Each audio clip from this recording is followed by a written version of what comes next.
한번 오늘은 계시록 3장 1절에서 3절 말씀을 가지고 이기는 자가 되기 위해서 무엇을 이겨야 하는가, 세 번째 말씀을 한번 나누겠습니다.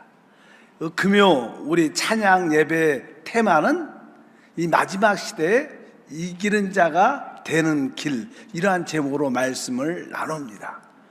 바로 이기는 자는 반복해서 말씀하지만 사단의 모든 혼란을 끝내고 하나님의 질서를 가져오는 자가 이기는 자다. 특별히 이제 교회 시대에 어떻게 교회 안에 이기는 자들이 세워지는 것을 말씀합니다. 특별히 계시록 2장과 3장에 보면 7 교회에 대해서 주님이 말씀하십니다. 근데 그 7 교회는 사실 초대교회로부터 시작해서 주님이 오시기 마지막 때까지 이 땅에 있는 교회의 모든 역사를 포함하고 함축하고 있습니다. 그래서 그 7 교회의 상태를 보게 되면 교회의 역사가 어떻게 진행될 것이고, 또 실제로 우리 개인적인 신앙이 어떠한 교회의 상태 가운데 있는 것을 볼 수 있고, 거기서 우리가 어떻게 이기는 자가 된 것을 깨달을 수 있습니다. 첫 번째 우리가 교회는 에베소 교회였어요. 에베소 교회. 초대교회 이후 놀란 일들이 일어났죠. 많은 봉사와 섬김이 있었지만 시간이 지나면서 그들은 처음 사랑을 잃어버리게 됩니다. 실제로 이 초대교회 그 후의 역사가 그랬습니다. 그래서 에베소 교회에 대한 이기는 자는 처음 사랑을 회복하는 자다. 그렇다면 여러분들은 주님이 우리에게 주셨던 그 처음 사랑을 회복하고 있는가? 지금도 주님에 대한 뜨거운 사랑과 여러분들의 봉사와 섬김이 함께하고 있는가? 아직도 여러분의 많은 기도 가운데 주님 사랑합니다. 주님이 나의 첫 번째이십니다. 나는 주님으로 모든 것을 기뻐할 수 있습니다. 이러한 고백이 회복되기를 바랍니다. 두 번째 교회는 서머나 교회로서 그 후에 이제 로마 제국이 이 세계를 지배할 때 특별히 네로 황제로부터 교회의 핍박이 임하게 돼요. 그래서 그때부터 한 10대 황자에 걸쳐서 아주 강력한 핍박이 있게 됩니다. 그래서 박해받는, 핍박받는 교회, 서머나. 사실 신앙이 핍박받을 때는요, 주님께서 다른 걸 책망하지 않고 다만 죽도록 충성하라, 죽기까지 충성하라, 생명의 면류관을 주겠다, 이렇게 권면하고 위로해 주는 그런 말씀이 있었습니다. 혹시 여러분들도 신앙생활을 하는데 예수를 믿고 주님을 섬기는데 많은 핍박과 박해가 다가올 때가 있죠. 가정에서, 아니면 직장에서, 아니면 삶의 모든 모습에서 이상하게 핍박이 많이 다가온 성도들도 많죠. 그럴 때 내가 죽으면 죽겠다는 그런 마음의 역사를 갖고 여러분들이 달려가면 이기는 자의 반열에 우리가 설 수 있습니다. 이제 사단은 우리를 핍박하고 박해하는데 사실 신앙이요, 외부에서 핍박하고 반대할수록 우리의 신앙은 점점점 강해집니다. 실제로 그래요. 우리의 신앙은 진짜 어려울 때, 힘들 때 더 하나님을 찾게 되고 부르짖게 되니까 신앙이 점점점 좋아집니다. 사단이 이제 교회를 핍박해서 교회를 파괴하려고 그러는데 막상 핍박을 해다 보니까 점점점 신앙인들이 강해지고 순교하는 자들이 생기면서 교회가 점점점 흥황하는 그런 역사를 보게 되니까, 아, 작전이 잘못됐구나, 내가 핍박으로 이 교회를 엎드릴 수 없구나. 그래서 작전을 바꿉니다. 그 당시 로마 황제, 특별히 콘스탄틴 황제가 이제 꿈을 꾼 다음에 그 세계의 지배를 계속 이끌어갈 때 아마 꿈속에서 이렇게 십자가를 보게 돼서, 아, 이 십자가가 로마 제국을 더 흥하게 만드는 길이구나, 그걸 깨닫고 나서 이 기독교를 로마 제국의 국교로 받아들여요. 뭐 사단의 역사죠. 그러니까 한편적으로 뭐 로마 제국의 국교가 기독교화 됐다 그러면 우리 일반적으로 참 좋다고 생각하지만, 원래 교회의 참된 본질은 성령으로 거듭난 자만이 하나님의 자녀예요, 성도예요. 예수의 피로 제사함 받고 성령으로 거듭난 자들이 참된 성도죠. 그런데 그냥 로마에서 우리나라는 국교다, 그러니까 무조건 태어나면 다 교회 와서 세례받고 신앙의 고백에 관계없이 또 이렇게 교회 오면 정부에서 이렇게 담요 같은 것도 하나로 선물로 주고, 그래갖고 그냥 누구나 다 교회 안에 들어오니까 교회 안에 알고가 가라지가 섞이게 됩니다. 그러니까 가라지들, 이게 불신자들이 교회 안에 들어와서 세상 것들을 자꾸만 갖고 들어오는 거예요. 그러니까 교회가 자연스럽게 세상화됩니다. 세상과 결혼한 모습을 갖게 돼요. 그래서 그 서머나 교회 다음에 교회 이름이 버가모라는 교회입니다. 버가모라는 뜻은 결혼이라는 뜻입니다. 교회가 세상과 연합된 거예요. 섞인 겁니다. 근데 사실 우리가 알다시피 이 세상의 주된 삶의 사람들의 목적은 무엇입니까? 복을 받는 거예요. 복을 의미한다는 것은 돈과 살리는. 그러니까 이 점점점 교회가 세상화되면서 하나님을 참된 믿는 목적이 제사를 받고 성령으로 거듭나 하나님의 나라를 상속받는, 하나님의 나라에 들어가는 것이 신앙의 가장 기본적인 진리인데, 그런 것보다는 교회를 돈을 벌기 위해서, 잘 살기 위해서 이런 목적이 바뀌는 거예요. 세상 목적으로 교회를 다니는 겁니다. 그러니까 하나님이 볼 때는 그것은 어떻게 보면 우상 제물을 먹는 거죠. 뭐 세상에서 우상에 섬기는 목적은 다 사실 그들의 축복, 그들의 돈을 위해서 있는 거예요. 그래서 성경에서 이제 계시록 2장 14절에 이렇게 말씀합니다. 그러나 내게 두어 가지 책망할 것이 있나니 거기 내게 발람의 교훈을 지키는 자들이 있도다. 발람이 발락을 가르쳐 이스라엘 자손 앞에 걸림돌을 놓아 우상의 재물을 먹게 하였고 또 행음하게 하였느니라. 이 교회가 세상화돼서 교회 안에 이제 우상 재물을 먹는, 오직 돈을 위해서 하나님을 섬기는, 그것은 사실 우상 재물을 먹는 것이죠. 지금도 우리는 어떤 일부의 어떤 사람들은 내 사업이 잘 되려고, 내가 돈을 더 좀 많이 벌려고 그런 목적으로 교회를 다니는 사람도 있지요. 있습니다. 아마 우리들도 한때는 그런 목적을 가졌다가 이게 아니구나, 그래서 여러분들이 다시 이렇게 터닝 포인트, 회심한 적도 있을 거예요. 그래서 오늘 말씀을 했잖아. 바로 우상의 재물을 먹게 했고, 그거니까 사실 어떻게 보면 사실 그것은 돈을 섬기는 거죠. 그러니까 우리 주님께서 바로 행음을 한다, 음행한다, 이렇게 표현을 하는 거예요. 그 교회가 버가의 교회입니다.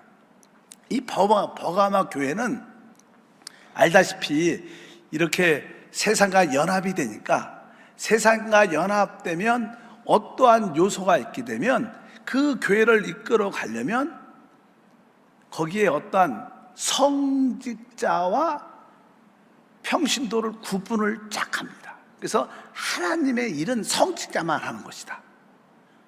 성도들은 그냥 교회 와서 예배, 미사 드리고 그냥 헌금하고 가면 되는 거예요. 그냥 봉사를 지키지 않습니다. 그냥 하나님의 일은 성직자가 한다. 그래서 성직자와 평신도와 구별을 딱 시켜요. 근데 사실 신앙이 회복될 때 종교개혁 이후에 어떠한 믿음의 진리가 회복되냐면 만민 제사정이란 그러한 가르침이 회복돼요. 우리 모두가 다 하나님의 제사장이에요. 믿으시면 아멘. 뭐 성직자라고 말해서 그들만 제사장이 아니라 바로 우리 모두는 다 하나님의 제사장으로 부름을 받았습니다. 우리 모두는 복음의 제사장인 줄 믿습니다. 우리 모든 성도들이 다 같이 함께 주님을 섬겨야 되는데, 바로 그러한 어떠한 조금은 성직자와 성도들을 구별을 시켜서 어떤 계급제도 비슷한 그런 요소가 들어오게 됩니다. 세상이 그렇게 이끌어가니까, 세상은 이렇게 계급제도에 대해서 이렇게 이끌어가니까, 그리고 세상은 어떤 조직으로 이끌어가, 조직으로. 그래서 어떤 계급제도와 조직으로 이 교회가 이끌어가요. 그걸 하나의 시스템이라, 시스템. 그러니까 교회 들어오면 그냥 그 시스템에 의해서 자연스럽게 교회가 성도들이 이끌려 가는 거예요. 그러니까 거기에 무슨 가르침도 필요 없죠. 뭐 머리이신 주님도 필요 없는 거. 왜? 그냥 그 안에 들어가면 당연하게 그냥 흐름, 교회에서 이렇게 명하면 듣고 또 이런 흐름을 따라서 시스템적으로 하나님을 믿는 거예요. 자동으로. 그러니까 사실 성령과 인격적인 만남이 없는 거예요. 그것을 바로 세상과 연합된 교회의 특징은 그러한 조직 제도로 이끌어져 간다. 그러나 교회의 참된 모습은 성령이 교회의 머리로서 성령을 따라 교회가 이끌어져 가야 될 줄 믿습니다. 그래서 주님께서 이제 말씀을 합니다. 그래서 버가마 교회, 세상과 연합된 교회의 특징은 그러한 성직자와 성도를 이렇게 구분시켜서 아주 계급 제도를 만들어 놓고, 그 다음에 아까 말씀드린 것처럼 조직을 통해서 교회가 운영되니까 성령의 머리됨, 그리스도의 머리됨이 별로 필요 없는 거예요. 그분을 의지하지 않아도 그냥 시스템적으로 그냥 교회가 돌아가게 되는, 세상이 그렇게 돌아가죠. 세상이 그렇게 돌아가는 것처럼 그런 모습을 갖고 있는 것을 분명히 알아야 됩니다. 그리고 나서 이제 그 교회가 점점점 세상화되면서 이제 나름대로 이 어떤 제도, 교황 제도가 설립이 돼요. 교황이 생기고 뭐 추기경 이런 점점점 이렇게 캐톨릭화 되면서, 캐톨릭으로 교회의 역사에 보면 1000년 동안 캐톨릭화돼서 캐톨릭 교회가 이끌어가는데, 보통 그 교회를 우리가 하냐는 두아디라 교회 이렇게 말합니다. 두아디라 교회.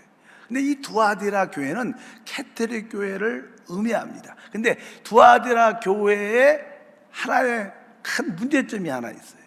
그 문제점은 오늘 말씀에 여기 기록되어 있습니다. 계시록 2장 18절과 20절 말씀을 읽어보면, 두아디라 교회의 사자에게 편지하라. 그 눈이 불꽃 같고 그 발이 빛난 주석 같은 하나님의 아들이 이르시되, 여기서 누가 말씀하셔요? 하나님의 아들이 말해요. 근데 뒤에 보니까 그러나 내게 책망할 일이 있노라. 자칭 선지자라는 여자 이세벨을 내가 용납함이니 그가 내 종들을 가르켜 깨어 행음하게 하고 우상 제물을 먹게 하는 도다. 이 두아디라 교회는 한 가지를 더 갖습니다. 아까 계급 제도를 갖고 오고 조직으로 그 교회를 이끌어 갈 것뿐만 아니라 거기에 자칭 선지자라는 여자 이세벨을 받아들인다. 그래서 이제 우리가 잘 알지만 마리아를 숭배하는 가르침이 캐톨릭 안에 깊이 들어왔죠. 그래서 우리가 알다시피 캐톨릭 교회를 보면 이제 마리아의 이름으로 기도하죠. 또 하물며 마리아는 예수님을 태어나게 하셨기 때문에 마리아의 무엇을 죄가 없이 태어난다, 이렇게 막 그렇게 그들의 교리는 결국 그런 것도 이미 정해져 있어요. 그래서 아주 마리아, 여자 이세벨 같은, 마리아가 이세벨이 아니라, 그러니까 그냥 마리아는 순수한 예수님의 육신의 어머니였는데 이 사람을 우상화시켜서 이 마리아를 통해서 모든 것을 하는 바로 이세벨의 여자의 가르침을 갖게 한다는 거예요. 근데 교회가 이 세 가지, 캐톨릭에는 세 가지 문제가 있는 거예요. 일단은 어떠한 교황, 뭐 추기경, 이런 사제, 이런 단계별로 어떤 계급 제도가 있고 모든 시스템이 조직으로 이끌어가요. 그리고 거기 하물며 바로 여자 이세벨, 마리아의 가르침이 결국 되게 큰 교리적으로 문제가 되는 거예요. 그래서 그 마리아의 가르침에 따라 행하는 모든 사람들은 바로 행음하는 것이고 우상 제물을 먹는 것이다, 이렇게 말씀하는 거예요. 그러니까 우리 주님이 뭐라고 말씀하셨어요? 이 두아디라 교회에서 말씀할 때 뭐라고 그랬죠? 아까 18절에 그 발이 빛난 주석 같은 하나님의 아들이 말하는 거예요. 누가 말해요? 하나님의 아들. 우리의 신앙생활은 하나님의 아들 그리스도입니다. 마리아가 아니에요. 그래서 주님이 확실하게 말해줘요. 하나님의 아들이 말씀한다. 두아디라 교회에 있는 사람들아, 이제 여기서 나오라는 거예요. 바로 여기서 이기는 자가 되려면 바로 이것을 이겨야 되는 거예요. 마리아의 숭배를 이겨야 되는 거예요. 그러면 그들은 바로 이 또 아까 말씀한 것처럼 시스템대로, 조직대로 따라 행하는 모든 종교생활, 그것을 이겨야 된다는 거예요. 그래야 하나님께서 승리하는 은혜와 축복을 더할 줄 믿습니다. 그래서 이 두아디라 교회의 모습으로 교회가 거의 1000년 이상 이끌고 와요. 그래서 한 1500년경에 이제 하나님의 때가 되니까 더 이상 캐톨릭의 구원관도 문제가 있죠. 특별히 마르틴 루터가 알다시피 우리가 구원받는 것은 그전까만이 안 해도 많은 행함을 통해서 구원받는다. 그 캐톨릭에는 그 구원의 확신이 별로 없는 거예요.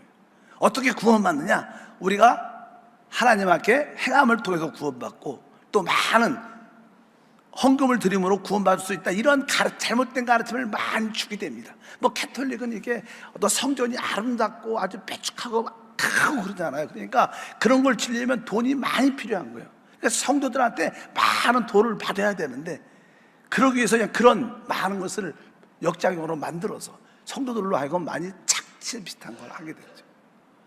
그래서 이제 캐톨릭에 많은 문제가 생기니까 이제 마르틴 루터가 하루는 다시 한번 하나님의 빛을 받고 오직 의인은 믿음으로 말미암아 사는구나.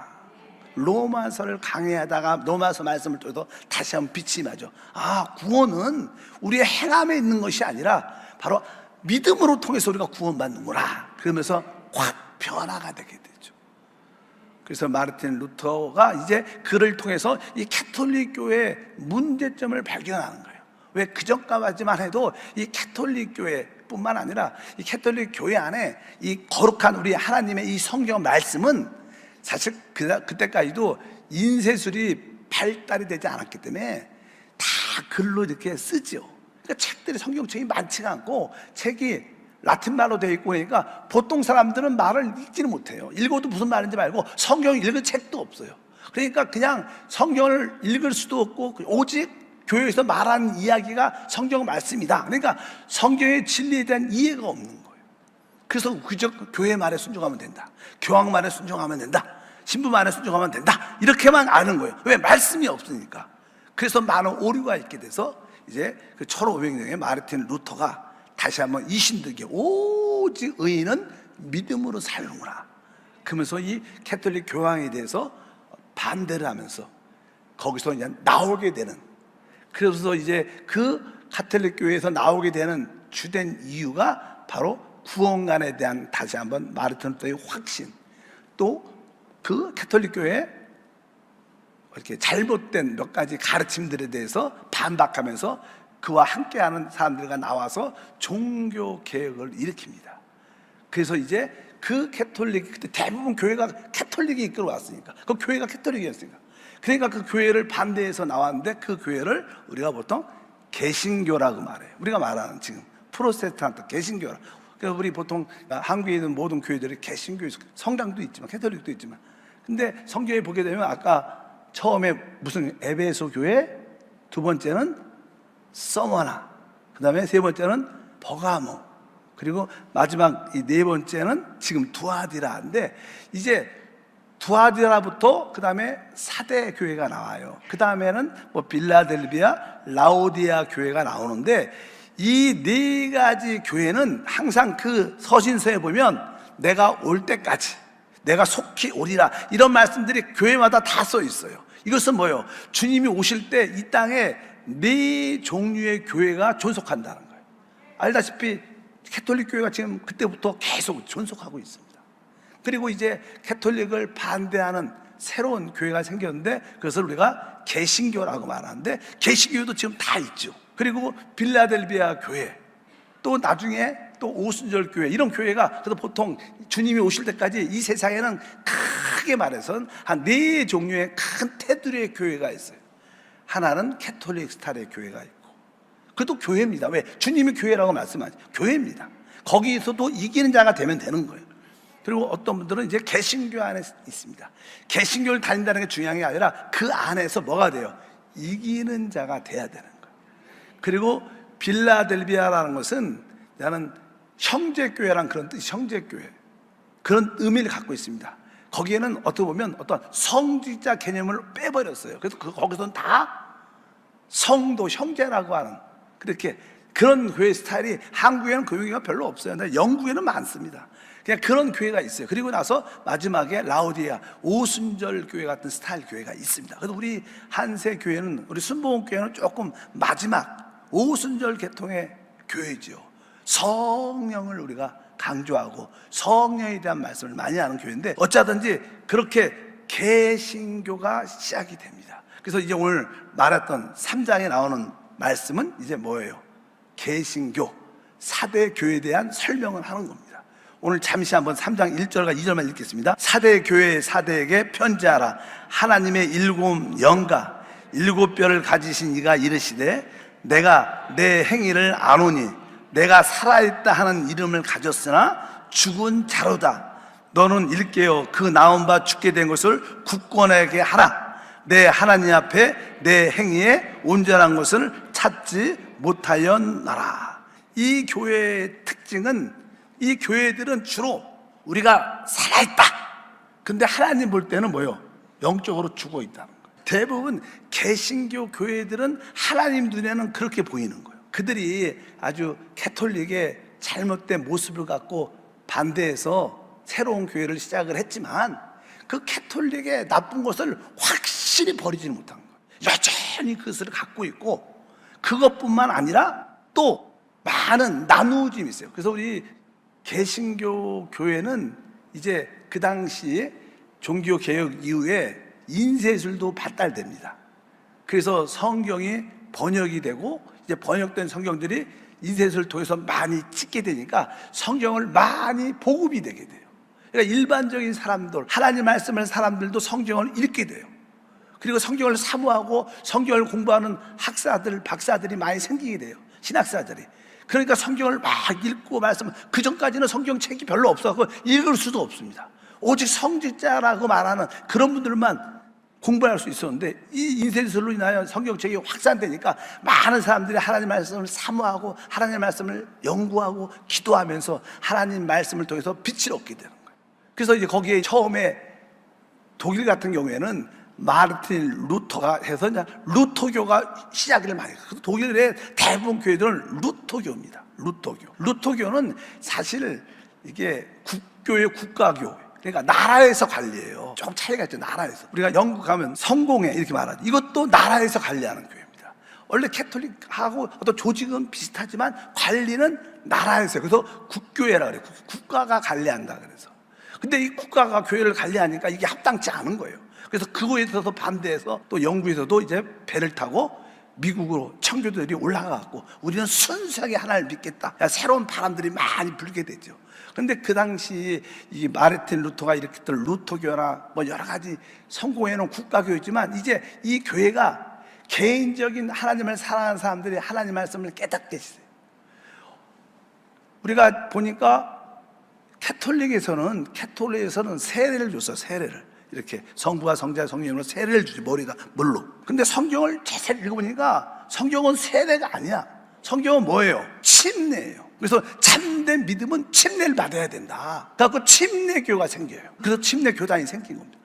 또 그뿐만 아니라 이 성경을 어떤 사람이 또 막 읽다 보니까 하나님 말씀에 깨달았어. 교회를 보니까 교회가 계속 베드로도 나 장로 이렇게 말해요. 장로라 그래요. 감독, 장로 이런 표현들이 나와요. 교회를 치리하는 사람들이 장로와 감독이야. 그래서 교회는 장로가 치리해야 된다 갖고 장로교회가 생긴 거예요. 감리교 이렇게도 뭐 여러 가지 교단이 많이 나오잖아요. 그러면서 많은 어떻게 우리가 하나님의 거룩함을 가질 수 있는가, 그런 거룩함을 갖는 길이 무엇인가, 그런 여러 가지 통해서 성결교도 생기고 감리교도 생기고 많은 교단이 생겼어요. 그러니까 캐톨릭은 하나죠. 하나. 큰 흐름이 하나인데, 이 개신교는 너무나 사람들이 분열적인 요소가 많은 거야. 각자 좀 안 맞으면 또 나누어지고. 그래서 사실 이 개신교의 연약한 모습 중에 하나는 너무 분열이 많다. 그러니까 사실 우리 몸도 지체들이 많은데, 손도 손대로 나가고 뭐 다리는 다른 데로 나가면 이거 다 이렇게 찢겨 나가면 뭐예요? 결국 죽는 거죠. 그러니까 우리들은 자기 개인적으로 내가 살아있다고 말하지만 몸 전체로 볼 때는 뭐예요? 죽은 거예요. 그러니까 이 4대 교회에 대해서 주님이 너는 살아있다고 말하지만 너는 사실 죽은 자다, 이런 표현을 하는 거예요. 그러니까 하나님이 그리스도의 몸은 하나죠. 하나됨을 지키는 건 진짜 중요한데 자꾸만 분열되고 당을 짓고 나눠주니까 바로 너희는 죽은 자다, 영적으로 죽은 자다, 그것을 깨달아야 된다, 이렇게 강력하게 말하는, 그것이 보통 이제는 개신교의 영적인 어떤 진단을 하면 이런 모습이죠. 뭐 우리 교회는 이렇게 보면 교회 생활 잘하자, 맨 마지막에도 하나를 힘써 지키는 것, 이것은 되게 중요한 교회의 하나의 사역이자 봉사입니다. 그래서 여러분들이 4대 교회 역사죠. 지금 우리 뭐예요? 개신교의 역사가 계속 주님 오실 때까지 갈 겁니다. 그런데 뭐 개신교가 다 나쁘다 그런 뜻이, 하나님 볼 때는 4대 교회도 교회이죠. 두아디라 캐톨릭도 교회입니다. 중요한 것은 4대 교회에 만약에 우리가 속해 있다면 우리는 그 가운데서 뭐 해야 돼요? 이기는 자가 돼야 되는 거예요. 하나님은 마지막 시대에 구원받고 그 가운데 이기는 자를 통해서 하나님의 뜻을 이 땅에서 이루십니다. 그래서 어떻게 우리가 4대 교회 안에서 이기는 자가 될 수 있는가? 그 이야기는 다음 주에 기도하겠습니다. 하나님 아버지 감사합니다. 다시 한번 성경 말씀을 소리내서 성도와 함께 읽고 선포했습니다. 그 말씀들이 우리 심령에 새겨져서 말씀을 통하여 우리가 영적인 자유와 해방을 얻게 하시고, 다시 한번 교회 초대교회부터 주님 오시는 그날까지 교회 전체적인 교회의 역사를 깨닫고 우리가 어떤 위치에 있고 어떠한 상태에 있는 것을 깨달아 이기는 성도가 되게 하옵소서. 주 예수 이름으로 기도함나이다. 아멘.